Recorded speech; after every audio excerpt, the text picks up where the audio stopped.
Hey guys, welcome back to the UpSet podcast. Tonight we are talking about Project 2025 and what you need to know. Coming up next.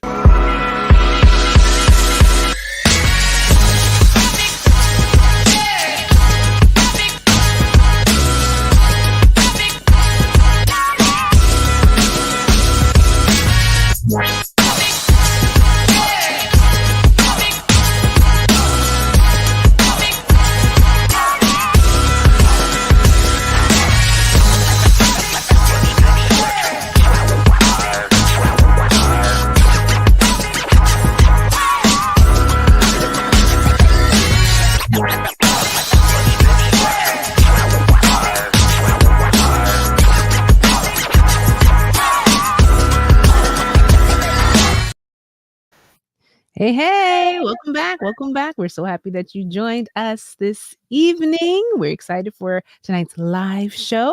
And I'm happy to have with me this evening these wonderful people here. We have another fabulous fort gathered. How's it going, everybody? All is well. Good evening. So, we are the four tops. Four tops. We'll take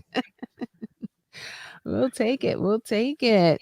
I'm glad to see everyone. And right off the bat, I just want to shout out happy birthday to GP. Today's GP's birthday. So we want to say happy birthday to him. Birthday, GP. Oh, Yeah. what is he? 51? I'm sure he may correct you though in the chat if he sees it. Hello, Mary Wright. Thanks for being here. Good evening to you. Hello, Mr. Mike Williams. Hello to you. And Sharon Howard. Good evening. Good evening. Miss Retha. Good evening to you. Hello, Fantastic Four. All right, we'll take that. Thank you, Kevin Jackson, for joining us. Thank you. Well, Yes, I know that I'm going to end up being the thing. So. Well, I was going to say, for the Fantastic Four, who's who? Who's the rock guy? No, don't even. Hello, Stephen Clark. Thanks for being here. And there's a lot happening. There's a lot that's happened this week, and there's a lot that's happened this weekend. Timelines are flooded with, of course, people right now heading to Gillette. Yes. Marlena is among them. She's traveling with her club, so we want to say. She drove all the way from here to Wyoming. They are driving. Yeah. Okay. I thought so. Most when they have a nice size club, some are driving just to help, carry the load. Some are flying, but I think she's driving. Yeah. And so we want to definitely shout out all of our AEC Pathfinders and all Pathfinders who are making their way, praying for safe travels. I saw a post about a bus of people did you guys see that broke down? Arkansas. And so they're asking for, if you see them and you pass them, please pick them up. Oh, really? Is it wave? No. They're like, no, pick us up. They're not getting any assistance on the bus? Picked up the people. Somebody picked up the people, but the luggage is still not. Oh, the luggage. Oh, that's right. Okay, that's right. So they need help bringing the rest of their stuff. Okay. Yeah, hello, Willeen Davis. He said, is that a new polo shirt Tally sporting? No. No, this is the old shirt. On the side, Tally, and tell us about. No, this was our first shirt. Yeah. Maybe it's just your camera angle is making it more visible because it's only four of us. All right, hi Sandy Jones. Thanks for joining us. Yes, Hello, Rodney. Sandy Jones out of Delaware. Who's that? Which one?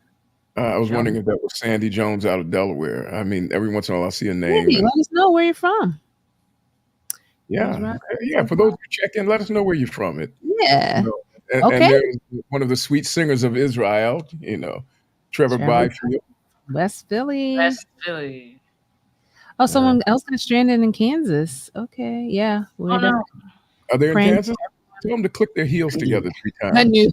I was waiting. I said it's coming out. That is Sandy. That's everything down. And hello, Donna. It's a long drive. Madison. Yeah, I this is my first time not going since I've worked at the conference. So I'm really missing it. But we've put out the call I'm not. for all of our Pathfinders, send us back pictures and videos so we can still feel like we're there with you and share what the AEC experience is like there. So we're excited about that. Another thing I saw, guys, a lot of people taking their students to Oakwood. It was like, and the thing that's getting me is like my classmates, seeing my class, like the people I was at Oakwood with, take their children. I'm like, what is happening? I remember when we were there. Why do we have children going there?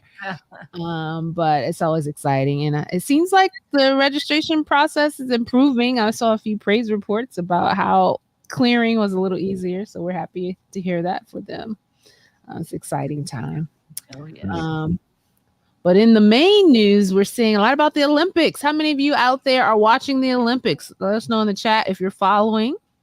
Are you following the Olympics? There's been a lot to talk about with these Olympics this year. Simone Biles, she's doing great, clearing house. Yeah, you got to give her credit. I mean, with that brilliant smile, and I mean, what is she, about 4'9", 4'10"? Around there, good sportsmanship, good athletics, just all around. I mean, her ability to just defy gravity at times is amazing. It's amazing to watch. And when they do the little side by sides of her, like from several years ago, and to me, she almost looks exactly the same. It's like, I mean, she's a little more mature, but pretty much, people tell me that all the time. That's why I enjoy going to visit the Home for the Blind. Oh my goodness. Yeah, but the thing we were talking about earlier is we just wish people would just stick with celebrating how well she's doing and stop all of this foolishness. Can we leave her hair alone? Can we leave her man alone? Can we just let her be? Let's just celebrate athletics. Yes, can we? I think it's quite a feat for her to maintain her athleticism after 4 years. Yeah, of really kind of not really being in the spotlight. But after 4 years, and even she's as good as ever. And even last time taking a break for her mental health and really being slammed for not participating and withdrawing, and then coming back even stronger. Some are saying she's championing this notion of when it's time to take a break, take a break. That doesn't mean you can't come back stronger and even better. So she did the right thing, because what would have been tragic is going out to compete, not being well, and injuring yourself permanently and not ever being able to come back. Exactly. Something else people are talking about, and I'm seeing it in the chat. Noah Lyles. Oh yes. Yeah, boy, that photo finish. That photo finish was, I was looking at all angles. We were looking at the aerial shot. We were looking at, but it's all about the torso, right, Novella? We were talking about torso. And now we go to our correspondent from the Caribbean islands, Novella. How are the people taking this? There's a lot of debate, and some people are really distraught over Noah and the Jamaican, saying that whose foot was where, but it is about the torso. And so we have to go with whatever the photo shows us with the torso. Somebody was so torn up, they said they're still grieving. Noah got the arc and the gold. And I said, you're going a little far, but whatever helps you progress. But, these races are very close, whether it's swimming or track. I think the simplest ones are like volleyball, because the ball is where it is. Right. But when it comes to some of these more intricate ones, that's why they have the technology and the footage.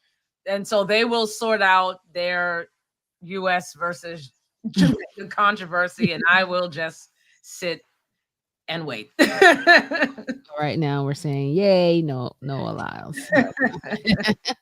Oh, that's great. And someone said they love watching Snoop Dogg's appearances at the his equestrian outfit alone, and he is just enjoying the whole thing, from the food, his commercials, him hanging out with Martha Stewart. It's awesome.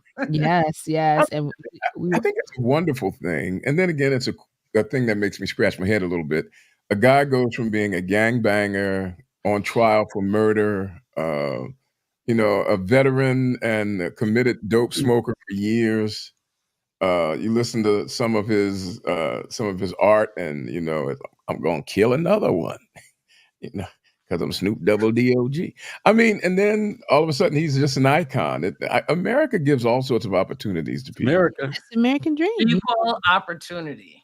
Mm-hmm. Oh, yeah, best friends with Martha Stewart, right? Aren't they buddies? So yeah, they're best of friends. They're cooking together. They eating snails together. They doing those races. Yeah.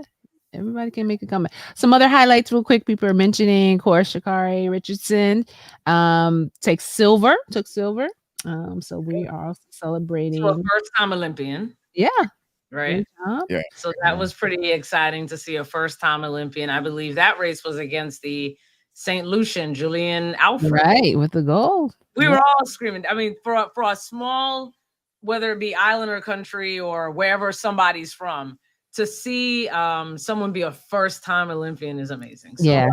Her island is ecstatic. Yeah. Yes. So congrats. St. Lucia is an island with a lot of mountains. Am I correct, Novella? I'm not sure about the terrain. I'm not sure, but it is one of the smaller islands. Okay. Mike Williams is asking, did he pay for some Olympic team to go? Like what? Yeah. What is the story behind him? I don't know why he's highlighted so much. I don't know. Why is he there? Like, I mean, he's an entertainer. Well, yeah. They were trying to expand the entertainment quotient of it, and that's why they have him there. And somebody else they have too. I can't remember.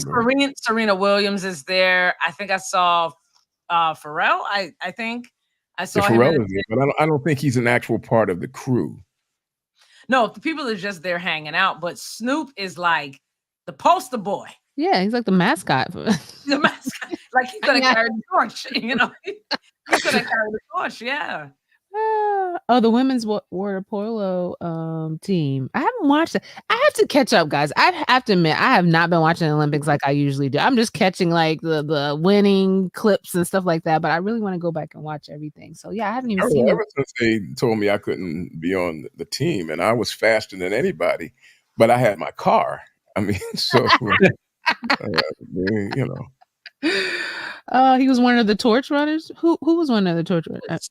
Snoop was one of the torch runners. Oh, okay. I'm wondering, maybe. Well, he was. I think he was in the boat with the torch. I think. Or was that? No, Serena was in the boat with the torch.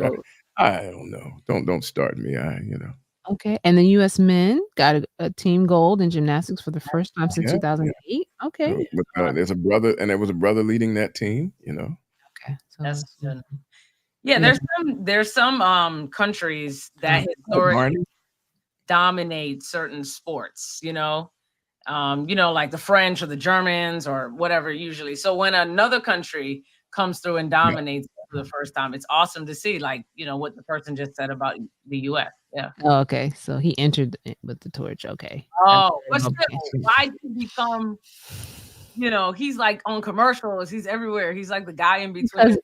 Once they see something trending and people catching, they feed into it. Like, okay, we're going to use more of this. So yeah. I mean, it's very entertaining for me. I like seeing it. So I'm not mad either. I'm not mad.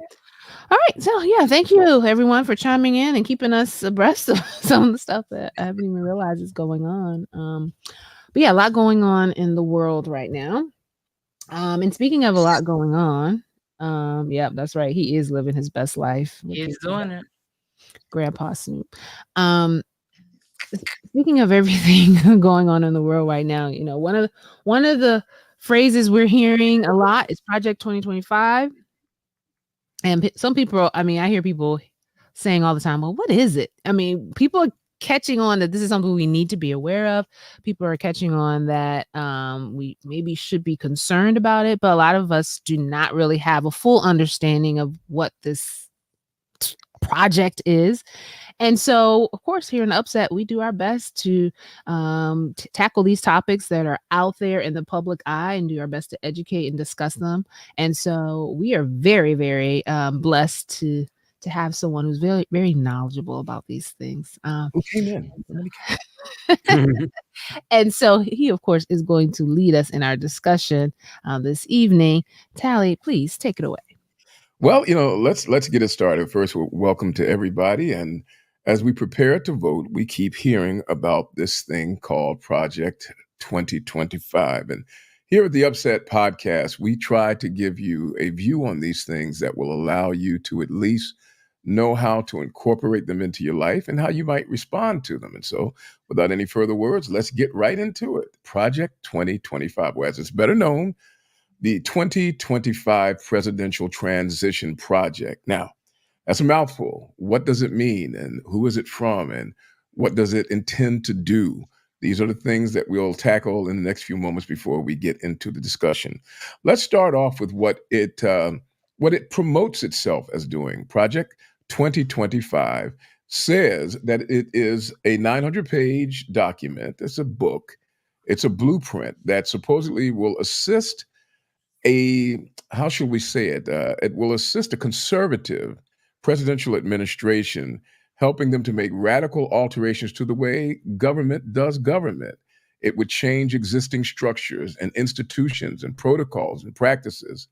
And it would also change personnel, getting rid of up to 50,000 current government workers and adding other government workers to the team. We'll tell you more about that in a few moments. But the thing to remember now is that Project 2025, first of all, is conservative.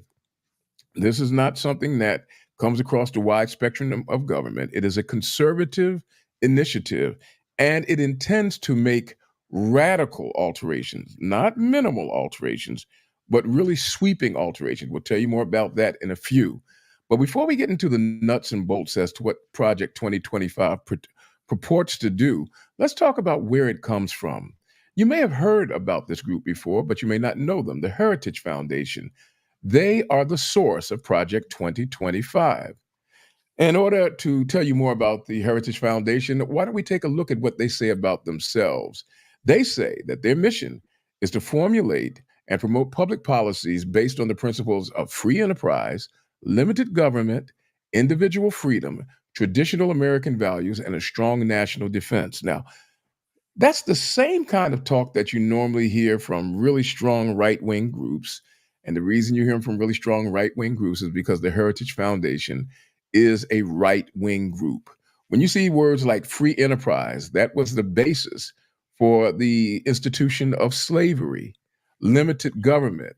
That was the protesting of those who were in the Democratic Party years ago when they said, we don't need the government telling us how to run our states. Individual freedom. All of these are words that you typically associate with staunch conservative values. And when you say Heritage Foundation, you are talking about some of the staunchest conservatives that exist. But not only is the Heritage Foundation the home of staunch conservatives, but the Heritage Foundation is also a part of the Christian right and Christian nationalists. They actually believe that the United States of America is a Christian nation and that they need to help bring it back to its Christian source and underpinnings. Let's talk about how it all got started, the Heritage Foundation, before we even get to what they're doing now through Project 2025. Let me introduce you to somebody who was at the foundation of the Heritage Foundation. His name is Paul Weyrich. He was the co-founder of the organization way back in 1973 during the Nixon years. He was not only a conservative, but he was a very religious man as well. And even though you may not know his name, you know something that he made very famous. Paul Weyrich is the man who coined the expression, the moral majority. You've heard that before, haven't you? Jerry Falwell, Pat Robertson, and other televangelists talking about the Christians in the background who make up the, quote, moral majority of this nation, very conservative people. But Paul Weyrich, who founded the Heritage Foundation, not only was Christian conservative, he had some very unique positions and perspectives on who should participate in the franchise of this government, who should be considered a true citizen. In a speech that he gave in Texas back in 1980, he shared some of his thoughts about voting and whether or not voting should be open to everybody. Without any further words from me, let me let you hear from Paul Weyrich what he had to say about voting way back in 1980.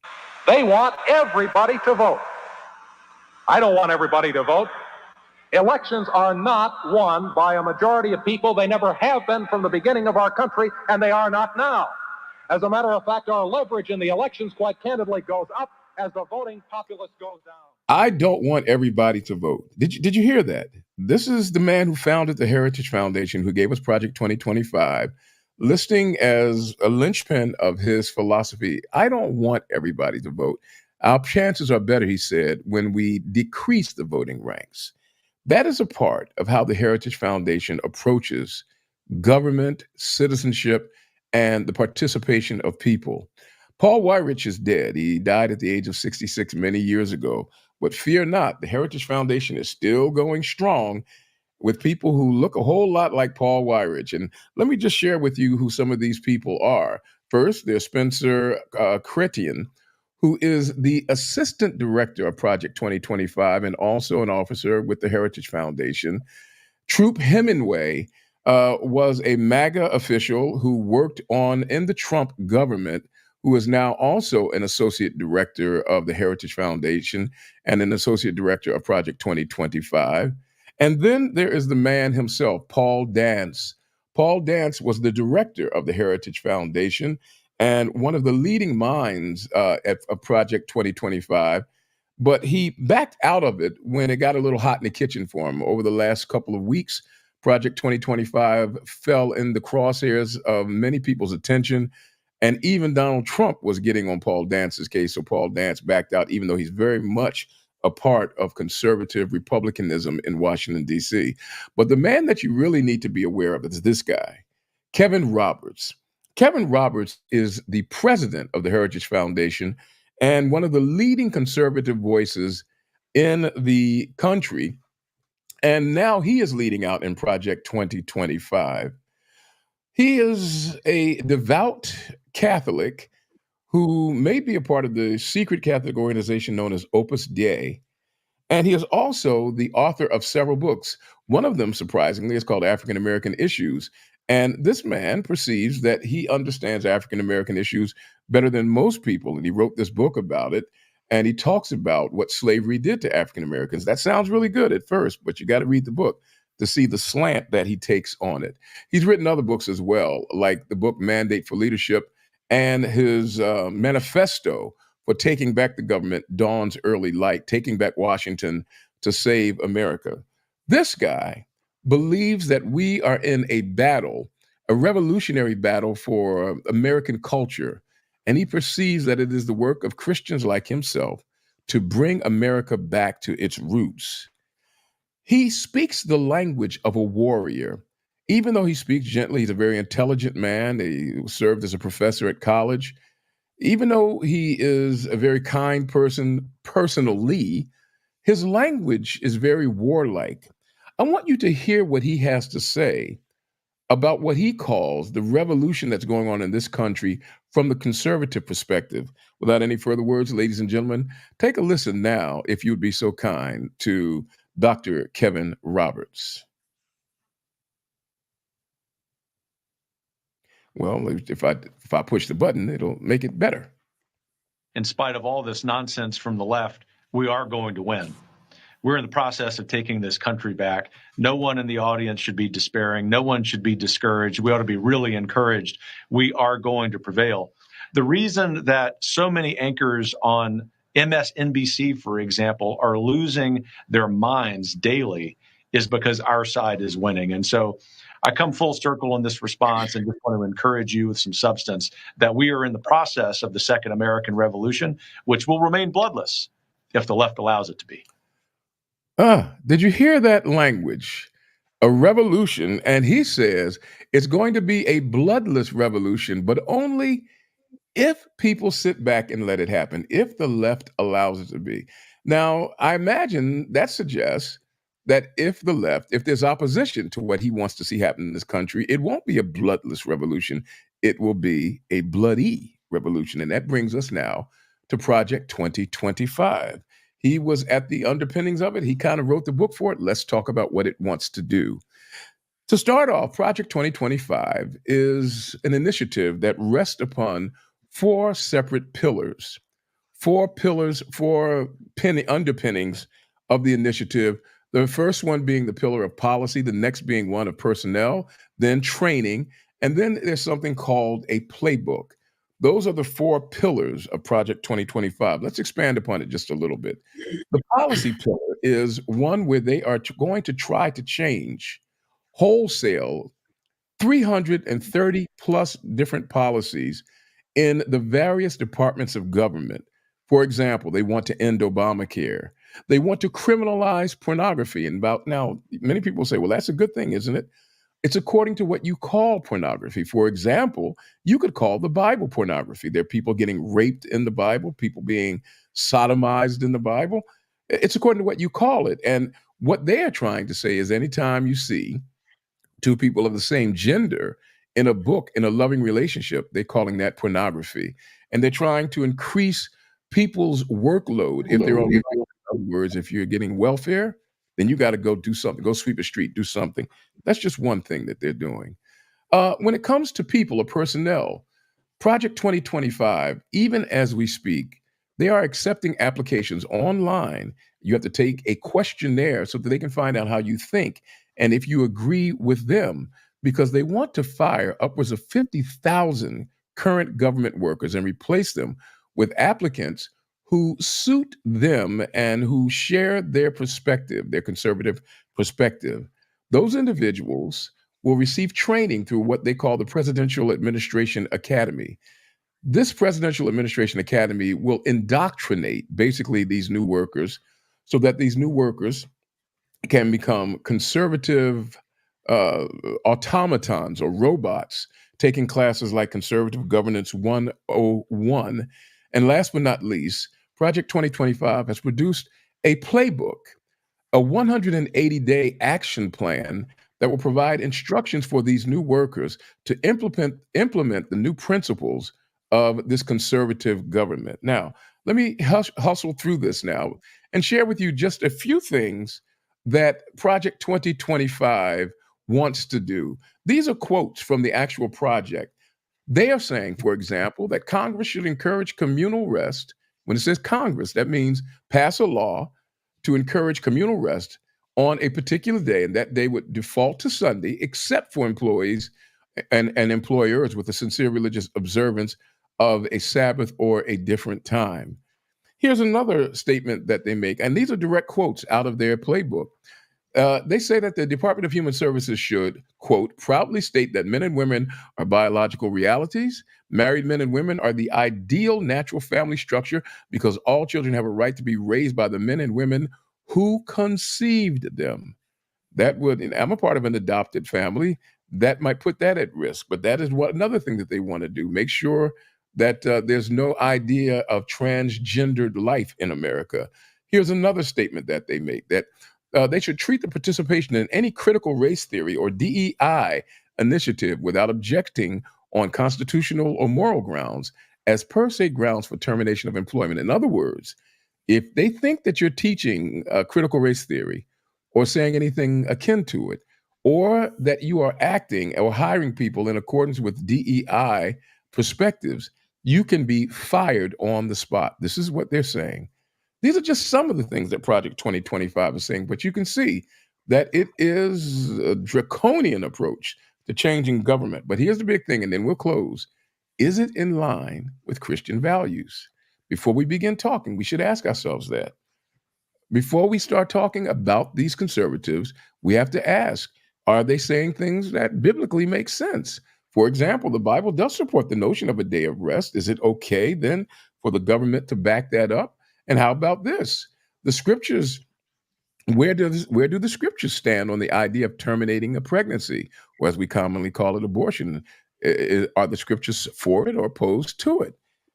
When you think about big government, how does the Bible lean in that direction? Of course, in the days gone by, the Lord didn't seem to want big government.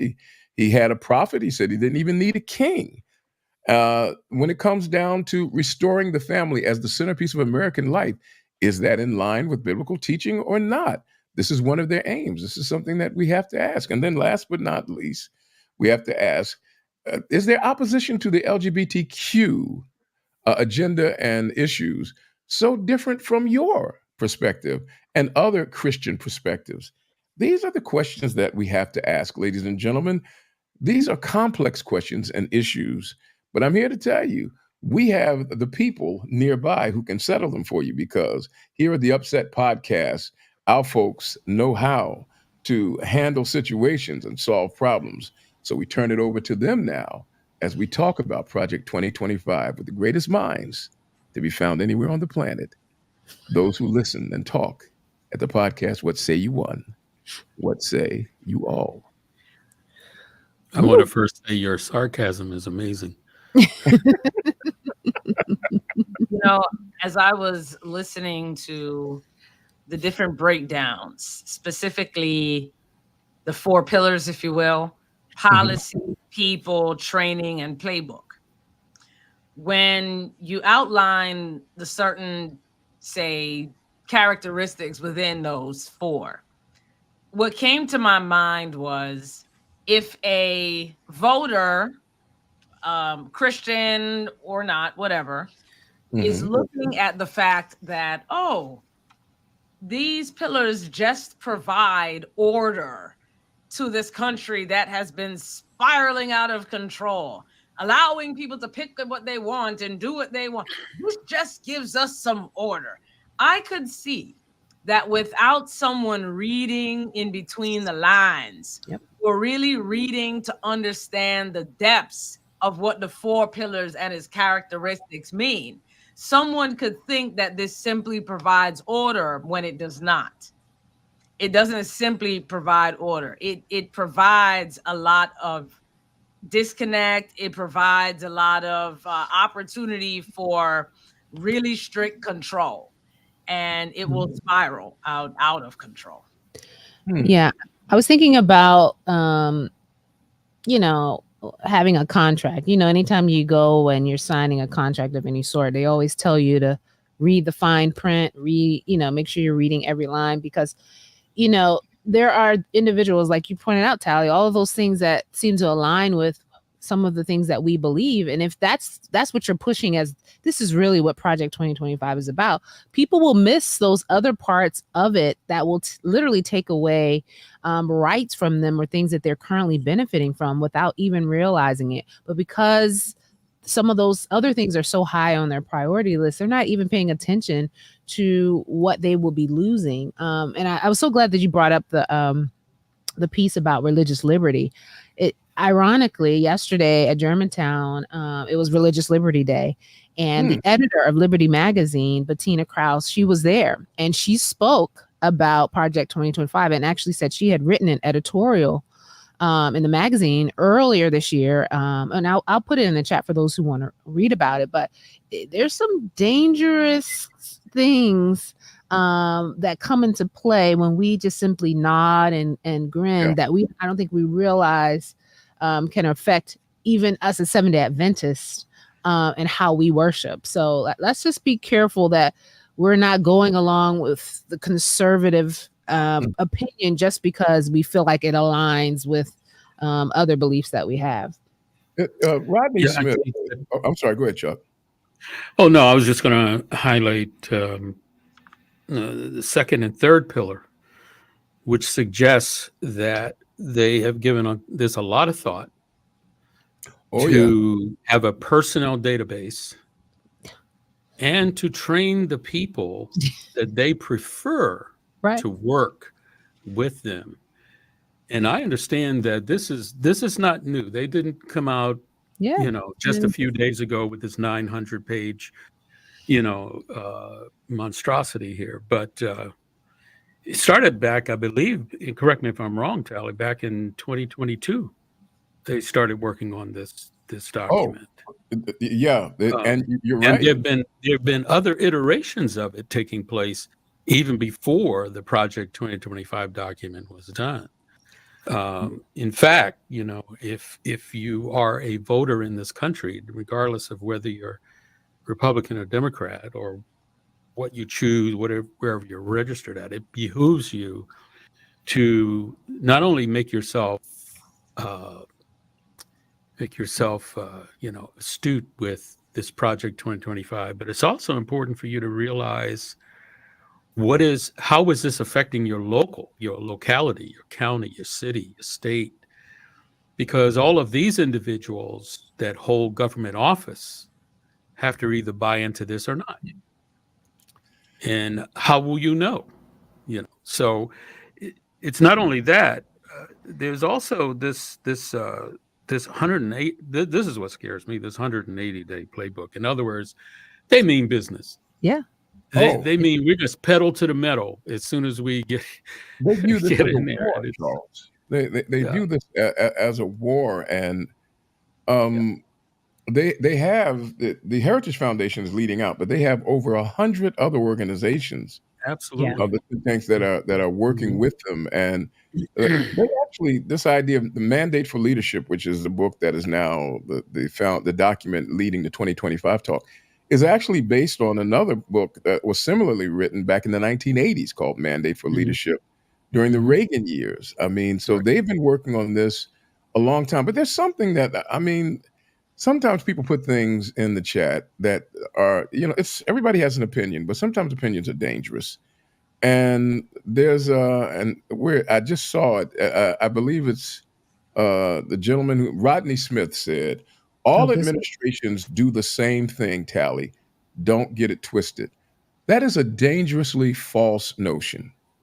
I want to direct your attention, Rodney, to a book written by Dr. James Gilligan called Why Some Politicians Are More Dangerous Than Others, where he does a data-based exploration of how lethality grows in the wake of Republican administrations as compared to Democratic administrations.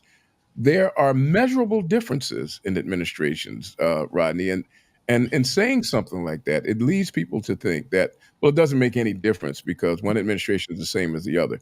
You need to read that book before you make another statement like that in a public setting, because it'll mislead people. All right. I mean, of course, every administration is going to have a playbook, but it's not about having the playbook or having a plan. It's about what's inside of it, I think, is where we're trying to focus the attention. Because if we're not paying attention, and this is the part that I think if we're not really paying attention to what's in this document, and there's guys, really at this point, we have no excuse for not knowing what's in it. I mean, there's so many summaries. Yeah, I mean, put it right out there in your face. Exactly. So it's like the Bible. Everybody's talking about it. Everybody says they know about it, but nobody really read it. Right. Yeah, and it's like, read it. And I was thinking about that 180 days you were saying, and I feel like the goal is for it to be quick, so quick that before you realize how many rights you've lost or how your life is about to be changed, you're like, oh wait, I signed up for this. Like, oh, I supported this. It's important that it happens quickly, because if not, a lot can go. I am aware of all of it. But it's interesting that we know that this document points a lot to society, human behavior, being a conservative, so forth and so on. But there are other aspects of this document that affects even businesses. I came across an article, an objection from the maritime industry, because this document goes into detail as to suggesting that the merchant marines, the ones that control our commerce shipping, these big tankers and, shipping that we so rely on to get goods and what have you from shore to shore. There was a gentleman who was he's a retired merchant marine, and he found in the document that they are suggesting that the merchant marines come under the control of the Department of Defense. Oh, yes. And they don't, in other words, the merchant marines have their own training academy. They have their own, schools in order to learn how to pilot, those ships. But they've always been separate. The Merchant Marines have always been separate. Yeah, it's a lot. Now this document is trying to put them under the Department of Defense and possibly the Coast Guard, so that, well, they're believing that in a time of war or an emergency that they may state, they could actually confiscate the merchant ships for military purposes. Now, the Merchant Marines don't like that. They like remaining separate. They don't want to be regulated by the Department of Defense. Now, I'm bringing that up because we think it's 900 pages of societal changes, but it's also affecting businesses as well. There are some businesses and corporations who don't like this. Oh, absolutely. And you mentioned that consolidation, and I feel like that was a common theme I was seeing with like collapsing so many departments that obviously we felt were important for some reason, and putting them under another umbrella that's more under the control of, as we were saying, individuals who've been trained to, you know, so it takes away this level of accountability or a wider perspective. And it's more like, let's just put them under these people who we're training to do what we want them to do. Exactly. Well, even worse than that, this the 2025 project proposes basically to put the Justice Department under the direct auspices of the president. Basically, it wants to, and the Supreme Court is moving in that direction anyway. They want to basically make a king out of the president. And I know that Anthony Daniels had made note of the fact that this isn't the first time that the Heritage Foundation has done this kind of thing. And I missed that statement. Thanks, Anthony, for bringing that up to us. This is the embodiment of that which we were warned about by Ellen White, where she said to beware of those who try to create kingly power for themselves. Now, she was talking about it from a conference perspective, but the same is true in a civil setting as you see America moving closer to trying to make not presidents, but royalty. We need to do something about it. But here's the question. First of all, a lot of Adventists believe in this thing. A lot of Adventists are in lockstep. I was going to ask you that. I was going to ask you. Yeah. And so a lot of our cousins, you know. Yeah, and Jedidah, did I say it right? Her comment was, you know, a lot of people are pretty much preaching if you are a Christian, you know, like that's the baseline. If you're a Christian, then it's your Christian obligation to make sure you vote in a way that protects our Christian values. And it's kind of one of those, what do they call it? Like when you guilt people with their Christianity to do things. And that's so dangerous because we forget, very much like what she said, you know, Jesus was about choice. He wanted people to follow him out of free will. You know, and a lot of these things that we're seeing are taking away people's right to choose, you know, which way they want to do, how they want to operate. And so just wanted to bring that point. Which is a lot of the, oh, I'm sorry, Nabil, go ahead. Thank you so much. Which is where my mind landed when I spoke initially, was persons will look at this and see it's bringing back order to a country that has gone out of control. And it's when you look at it like really surface, you know, you could say, oh, well, this is helpful. But it's not. We have to read between the lines. You have to read the small print. You have to listen carefully. And even the background stuff that Tally provided us, the description of the men who are the president, what was it, Kevin Roberts and some others. When you look into whom is writing or promoting these things, then it gives a proper understanding that this document, this movement is not created to bring about some healthy order. It is being implemented to ensure a conservative control and like a kingship that says my way or you're done. You know? So we have to be very careful. And so that's why discussions like this, with all of the background that you provided, Tally, from the names to the pillars and the descriptions, this is what people now should take. Write down things, go back and write it down, and then go research and look into the depths of the people as well as the document itself. Yes. Right. I agree. And one of those people is our own Dr. Ben Carson.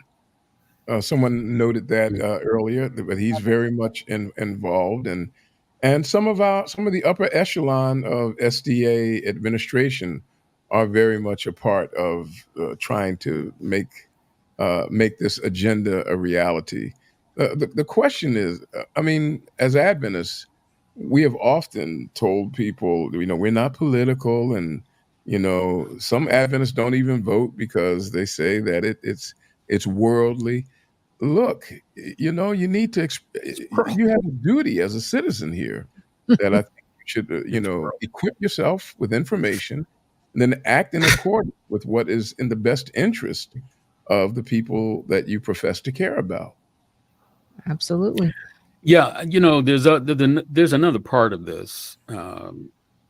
I think I saw an interview where someone, the interviewer was asking Donald Trump if he was supportive of Project 2025 and what is his thought and is this his platform? And he came out and said, well, he said there's some parts of it that just go too far or something like that. And he's giving the impression that he's not in favor of it 100%. But I don't believe that. And second of all, do you know about the Agenda 47? I do not. If you look it up, you can Google it. Agenda 47 is Donald Trump's plan for the presidency. Oh. And if you read Agenda 47, you'll find that many of his ideas or plans were pretty much cherry picked right out of 2025 project. What's the 47 number? So I understand the Project 25, right? What's 47? Agenda 47. Yes, but what's the 47? Would he be the 47th president? What's the number for the president? Oh, right. 47th president. Right, 47th president, right. I think we're at that. So, yeah, he's kind of backpedaling on some things because I saw one commentator says he doesn't know because he doesn't read. I mean, I've heard so many tabs out there. Just tell me, but it sounds like you guys don't like it. So right now, let me say I don't. Right. That's why when it sounds like he may not agree with Project 25, he's a flip flopper. He took part, like from what Chuck is saying, because this is the first time I'm hearing about Agenda 47, but he probably took parts of 25. He just slid it on over to his document. Oh, yeah. He'll say, I don't like it. And then when people read his document, I came up with it myself. Like I can see all that happening. Right, exactly. But it behooves us to, I know no one's going to sit down and read a 900-page document. I do know a couple of people, and including an attorney who did. And I'll tell you, this is just tip of the iceberg. And we need to be aware of that, especially, coming up into voting season. You really need to know if your local representatives, your Congress people buy into this in any way, whether Republican or Democrat. You really need to know because if you say, oh, I'm a Democrat, I vote straight ticket, whatever.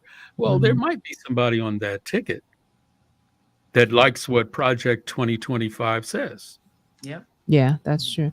And I do want to, because some people are like, oh, I still don't know what it is. Like, what is, and there are a few snapshots. So I want to kind of put out a few of the snapshots of some of the things Project 2025 wants to do. For instance, one of the things is to limit access to food assistance. And those of you who don't know, on average of more than 40 million people rely on food assistance each month. So this would impact 21.6 million households. So a lot of times I'm realizing when we think about these policies, we may look at it and say, oh, that doesn't apply to me. I'm not on food assistance. So, why does that matter? But, if we're saying we're Christians. You're not on it yet, right? And I know when people say that. Oh, yeah, okay. Yeah, it's like so you shouldn't care about the other people who are, who, you know, we're supposed to be. No, we rather put up our church food pantry so we can get a few kudos for what we're doing. But a lot of our churches rely on some of these programs to help support the pantries that the churches offer. So that's one of the things. Another thing is to eliminate the Head Start early childhood program, which serves over 1 million children. And this one hit me in particular because when I was growing up, my dad worked for a community action agency and they had a Head Start. And I remember going to the Head Start, going to him with work one day and seeing the children in the program. And I mean, these were children from low income families, but the environment that they were in, the learning experience that they never would have been exposed to was so rich. And when I saw that, so the thought of so many other young people not being given just the opportunity to get a fresh start. You know, children don't choose what circumstances they're born into. They don't, you know, and this was a program that really helps them kind of get an edge to know that that's threatened. I mean, these are the things that, you know, are at stake. And we have to get out of this mentality of, oh, it doesn't apply to me, so I shouldn't care, because I just don't know how that aligns with the Christian values we say that we are, you know, supposedly putting up there. So, and I want to ask the people in the chat too, those who are familiar with Project 2025, what are some of the things that are standing out to you that are particularly dangerous based on what you've read and, you know, in other areas? Somebody else was going to say something. Yeah, as people are coming in with their comments in the chat, I wanted to kind of ask Tally if you can expound a bit on the part that says the right to be raised by your natural family, right?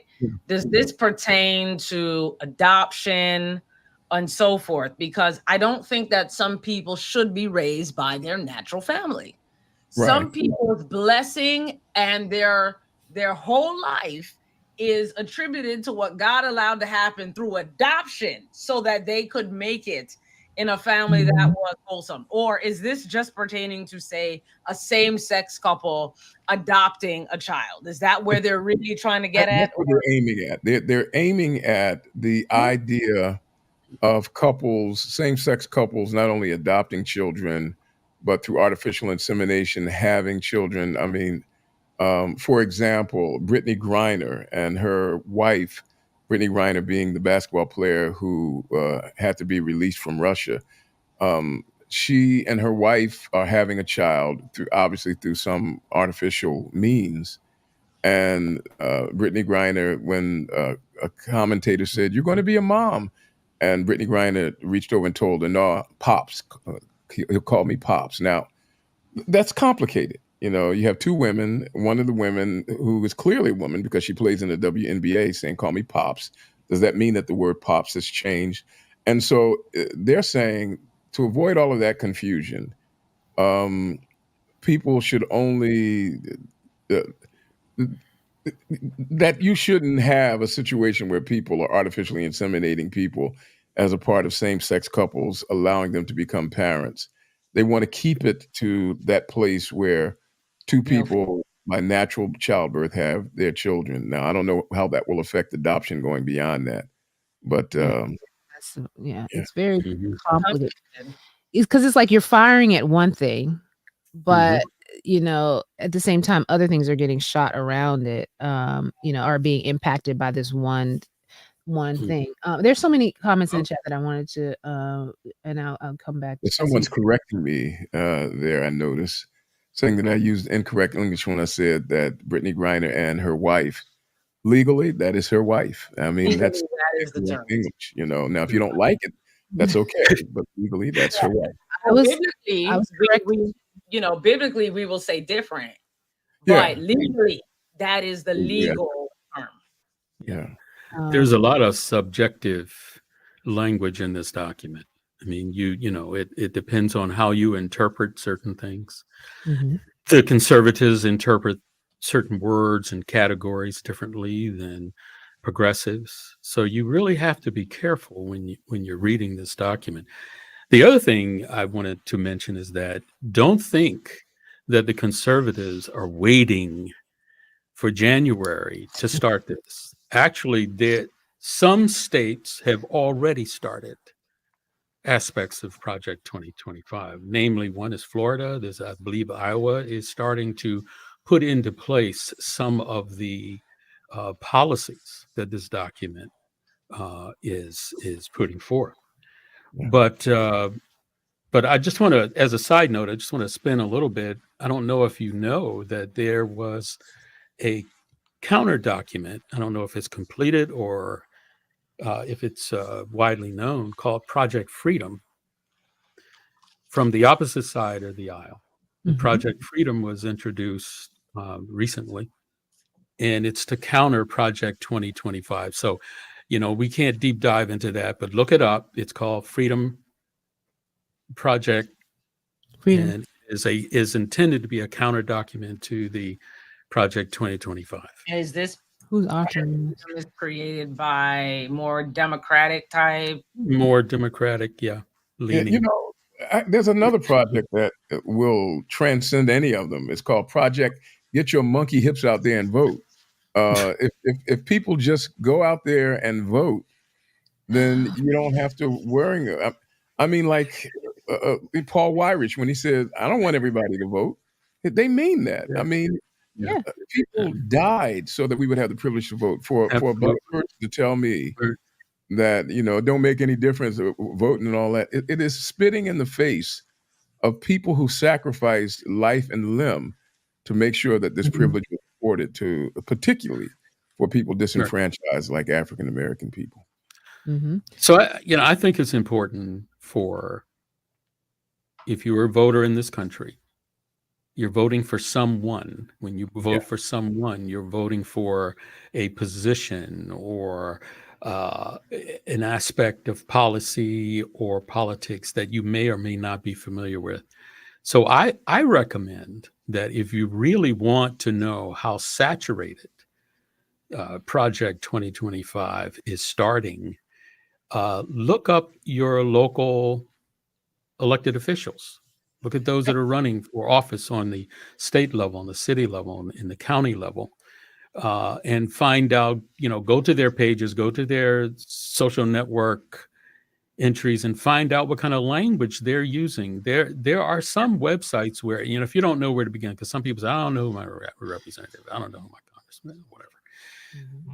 But you need to know, because you're seeing society making a change. And we have a few websites that we'd like to recommend you go to do a little research on, not only, in other words, some of these websites have information from presidential race on down to your local community.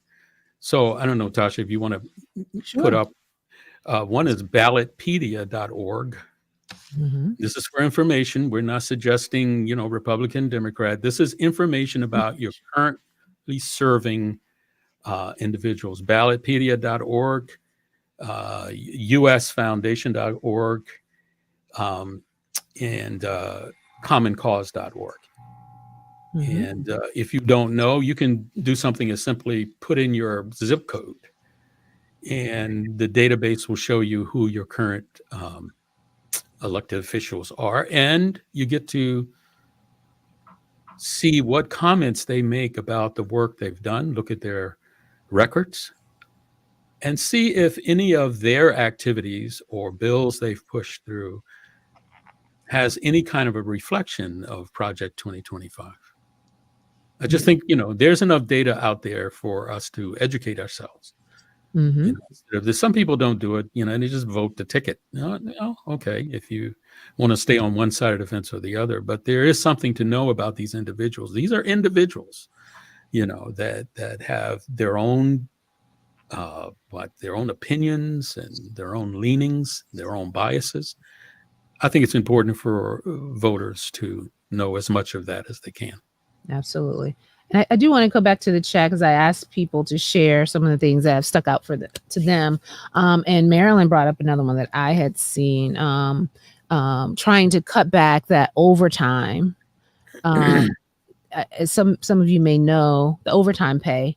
And this year, Biden's administration issued this policy that would make over 4 million people eligible for overtime pay. I think the threshold, let me see, it was for non-hourly workers was up to $43,888 annually. So those people could earn overtime, and then it's set to rise again in 2025 to 58,656, saying those people and could earn overtime. And Project 2025 wants to lower that threshold to take away the eligibility for millions of workers to not receive that overtime pay. So that's something that can impact, several people, millions of people, and people may not be aware of that.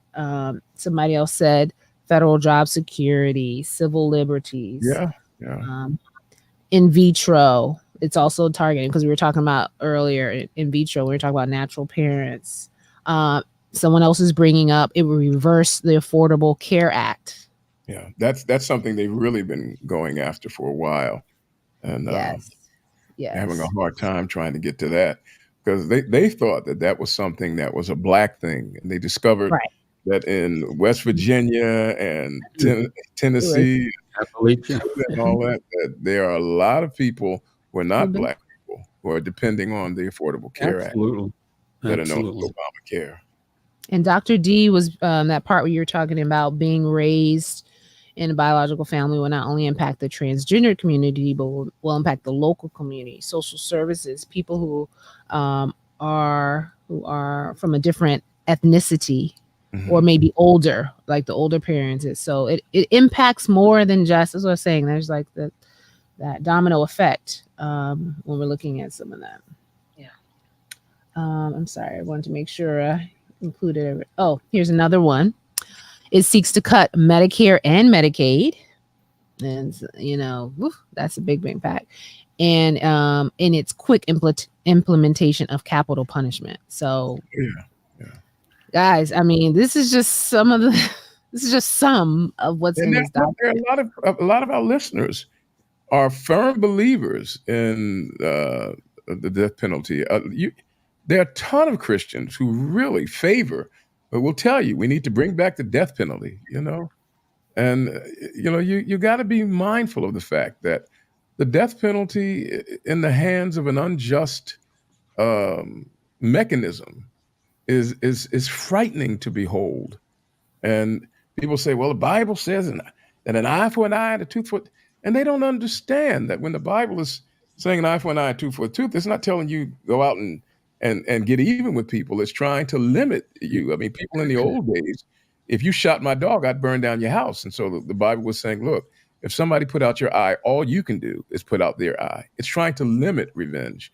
Right. And then Jesus takes it further and says, look, if somebody slaps you, turn the other cheek, to try to find reconciliation rather than revenge. But Christians believe in that death penalty.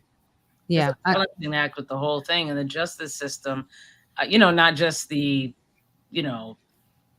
criminal part, but the whole justice system in the wrong hands is death for all. I mean, even now you see, a black person or a minority, whatever, with a weed charge, marijuana charge, is in jail for a long time over marijuana versus someone who has done something quite egregious, a big problem. And they get like a couple days, 1, 2, 3 years. And you're looking at it and you're saying, well, this doesn't match up. And to me, I see that with this Project 2025, there's going to be a lot of things that we're going to say, this doesn't match up. Yeah. And I do want to say, see this on the phone about that weed charges for you, Novella. Yeah, I'll tell her. Yeah, okay. So David Anderson said, please do a program on the right after their convention this month. They have problems also. Write in a vote for Jesus Christ. Now, I definitely want us to say that, in no way are we saying that there is a right and a wrong situation. I'm having a little trouble with my camera, folks. I'll be back. Okay, no problem. But there's awareness. Yes. My thing is, you could hear all the things that have been listed today and say, you know what, I support that. But at least I think what we're trying to do is provide awareness about what it is you're voting for, making sure you're aware. And that can go for both sides. It's true. I mean, this document is one of those things that a lot of people are not aware of, and that's one of the things we're trying to do. And then I saw another comment, about promoting God. We live in a world where we're Christians, this is a Christian podcast. This is, but we also believe it's important to, Occupy Till I Come involves, being concerned about what's happening in the world around us, concerned about the people that are impacted by things that are going on. So I just hope we're not getting this twisted in terms of where our priorities always lie. But I'm happy for the engagement from everybody. What was it? Concentration camps? Yeah. I mean, the idea of, I mean, they are actually leaning in that direction now, especially for immigrants, finding places, and there are camps that already exist. And the idea of being able to corral people and put them in places where they can be, quote, concentrated for better control is a part of this idea. And so Pat makes a point. I mean, it's, Yeah. And Shemai Johnson says a lot of Black people are sick and tired of voting for political candidates at the federal level and getting nothing in return.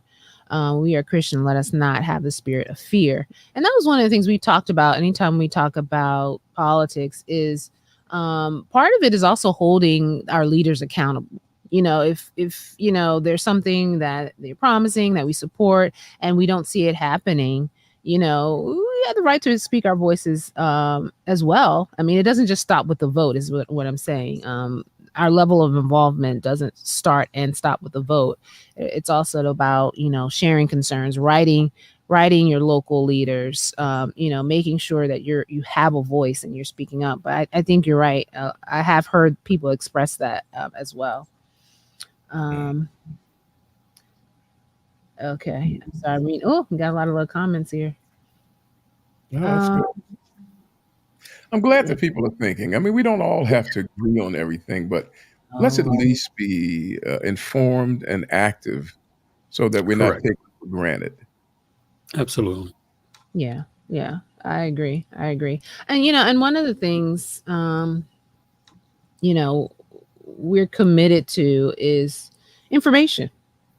I mean, I won't act like there may not be a skew. We may not, we may be a slight bias in some of the things that we may share, but a lot of it comes from our own, we have a disclaimer that we put that, these are our opinions from our experience. Yet we respect the opinions of others, those of you in the chat who are speaking from your experience and what you would like to Yeah, the primary goal is education. Yeah. Just educate yourself before you make a decision, because there is a lot going on behind the scenes.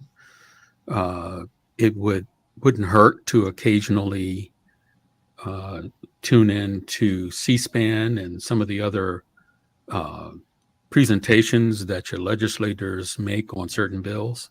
Those things are important. We live in such a fast society. We say, well, who has time for that? Well, some politicians are thinking just that. They don't have time to figure out what I'm doing, so I'll just do it, slip it underneath the door. I mean, even when there are bills that are put into the legislation, a lot of times there are things tacked on to those bills. This is how they negotiate between parties. They tack on extra things to bills, and you're thinking a bill is great, while at the same time it also can be detrimental because they're adding other legislations onto bills. And they what the parties do is they negotiate. They said, oh, I'll support your bill if I can just tack this one thing on. Right. Then you support my bill and I'll tack on some things you want. So, we just have to be aware, and it doesn't take much. Right. Yeah. It doesn't take much to be aware. I mean, we have so many news sources out there, mainstream and independent. If you're really interested, you can get the information you need, or at least be informed. Yeah, a lot of times we find out after the fact. I always think about every time when I file taxes, because I do our taxes and I'll go through. I'm like, why is this like this? And then I read this bill was passed or this. And I'm like, oh wow, I didn't realize that. It's like until it's affecting me, I'm not interested in the information, and I'm like, wow, I should have been aware of this. Even when it came into play, and I think that's what we're saying. Let's be aware. Let's pay attention to what's happening around us. It's okay to pray and fear not and trust God. But we also have an obligation to, stay on top of what's happening. So I just want to ask because I tried to find some kind of position or statement that the Adventist Church is making on this. Does anyone know if we have a position or statement on this Project 2025? Well, I like I told you, I know Liberty Magazine covered it, and I did share that. And what is the Liberty Magazine? So of course, Liberty Magazine is really with the religious liberty side of it, and this whole trying to create a day of worship, proposing it to be Sunday, and helping us understand that if that is in fact implemented, it would of course impact us as Adventists. So it's pointing out, I think the name of the article is The Problem with Project 2025. And pretty much it spoke from the umbrella of religious liberty. But, even that is controversial in the Adventist Church, even though religious liberty, we have religious liberty department in all the entities of our church. There's still a lot of controversy that they experience with others, even within the same, because it's like you're speaking against this, but we want this. So we don't really want you to talk about that because, you know what I mean? So can I recommend that if our viewers care to see somewhat of a deep dive into this, to go to I believe it's the social justice, the one that Elder Woods does. Yeah. They normally have it in Texas. They're having it. I think their next social justice. I keep forgetting the official name. Tosh, what is the official name for the social justice? What was it? Oh, Conscious Injustice. CJ. Conscious Injustice. Yes. Conscious Injustice Convention is coming up. You may want to check their YouTube channel. They had some pretty robust discussions that kind of went down this road of Project 2025 and what does it really mean to us as Seventh-day Adventist Christians? What should be our focus? Of course we have to participate in the election, but what should be our focus as a Christ-centered people in reference to all of this? Because some people feel like this is a diversion of the adversary. He wants us to get all wound up in these political things, and we lose sight of our actual mission here. Yeah, but I believe that this is part of the actual mission, right? And so I think what has happened over the years is that many believers have been so Jesus is coming, and that's all I'm talking about is Jesus is coming, that they forget that Jesus was a large advocate. Jesus was the one who took people out of embarrassing situations, social situations that were rough. He gave people opportunity whom otherwise would have been looked over because they were the underdogs of society. So when we get to political moments, I just totally see Jesus, right? And I'm saying, where else should the believer be but at a political table to put in some sense? That's how I see it. I think shying away is the opposite of Christianity. No, you bring up a good point. Go ahead, I know John.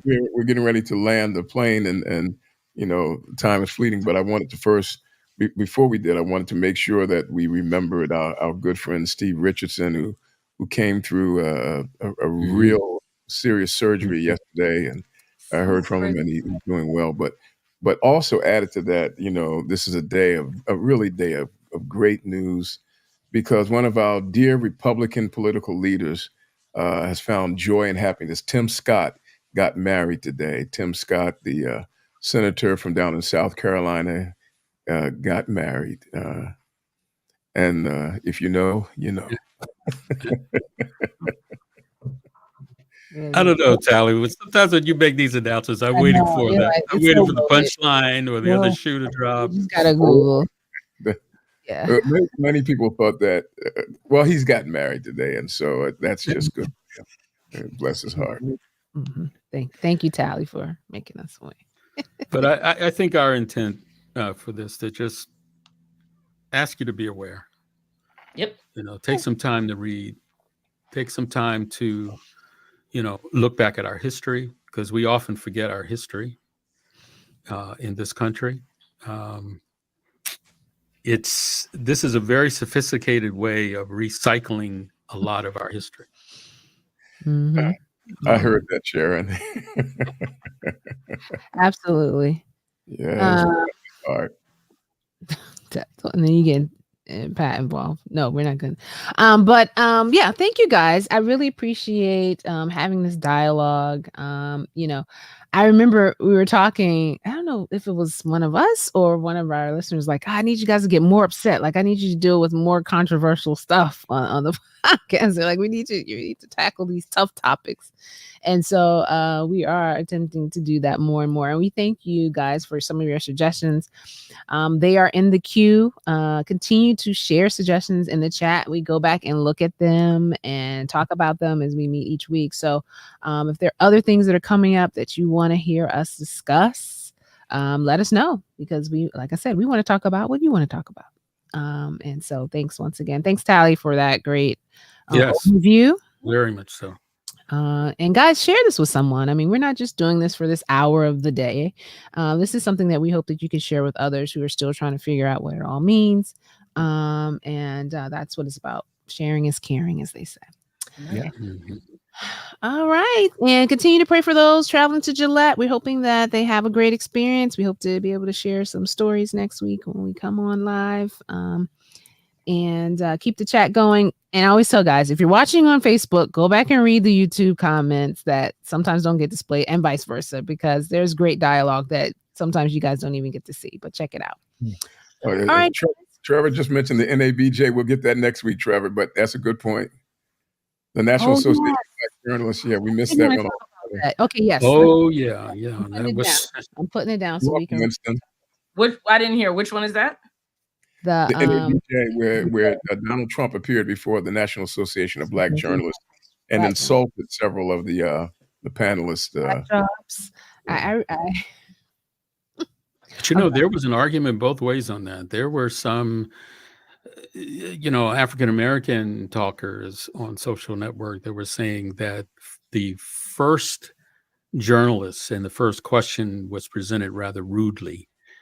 And some people feel like, okay, well, she got the response, she was looking for. Delivery. Yeah, exactly. So, everybody's going to have an opinion about that. It just depends on how you. The man is a boorish lout, a feckless coward who has, who is this? Donald Trump is just like a reprehensible human being. And other than that, I wish him well. Okay. Well, now that we're unclear on how Tally really feels, we're going to, but no. Thank you guys for conversation. Everybody, we hope you have a great week. Don't forget to stay woke, as they say. Oh, you're from South Dakota. Oh, that's right. You're at Gillette. You're going to Gillette. Oh, Ben Brooks. Oh, okay. Godspeed. Travel good. Be careful out there, Ben. The only thing your color that they normally see are cattle. A lot of it out there too. So yeah, be careful of that as well. All right, guys. Okay. We're out. Have a great week. We'll see you back here, same time, same place. Be easy. Hey, Rodney, no, I'm not. Okay. Rodney's at it again. Rodney, we're gonna have to meet you one day, okay? Yeah, we'll see you next invited guest. All right, bye.